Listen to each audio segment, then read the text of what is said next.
Crappy Narrative Junkies are welcome to their crappy narratives. They are absolutely right to select their crappy narratives to explain whatever is currently unfolding on the world stage in the most abysmal way that they can muster. If these are the pearls they wish to cast before the tediously optimistic swine of the world, such as myself, then bless them. May they fill their boots.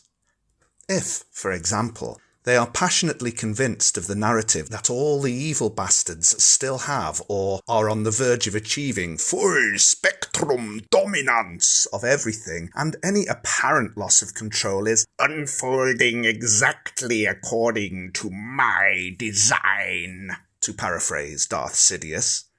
How wrong was he about that? And that us optimistic types' faith in our friends is our weakness.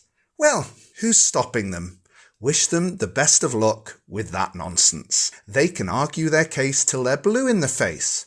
It's still just a narrative they have chosen to build around a cluster of data points virtually none of us is able to verify. There may be dragons, but there also be Ewoks. There may be Nazgul, but there also be Sam and Frodo. Some of them may be choosing their crappy narratives because of a profound and soul-deep despondency which has rendered them implacably convinced of the eternally superior muscularity of evil. Some of them may be choosing their crappy narratives because they don't actually believe they have a choice, and that the illusion of choice is perhaps the most profound and exquisitely cruel hoax ever perpetrated on us all by a creator who has, since the very beginning, utterly abandoned us and refused to step in and show everyone who's the daddy in this universe. Some of them may have a huge boner about the prospect of indulging in a glut of self-righteous schadenfreude as they race eagerly towards the cloying anesthesia of oblivion their bruised and weary souls subconsciously yearn for, determined to get a few consolatory I told you so's in before meekly submitting to our inevitable collective doom.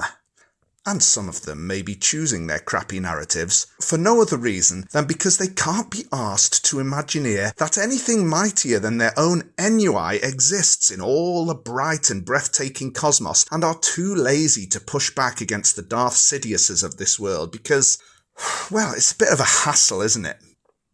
If the dark tsunami of horror that happens to be unveiling itself here and now in their time on this earth is not enough to convince them to connect with their own inner light and boldly declare their own inner vision, if all they can do is dismiss the light of others as counterfeit or illusory, then they are where they need to be, and they will render the outcomes that they need to render in order to finally learn to turn within.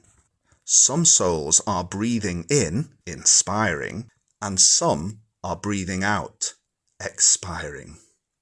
It's just all part of the process, dear folks.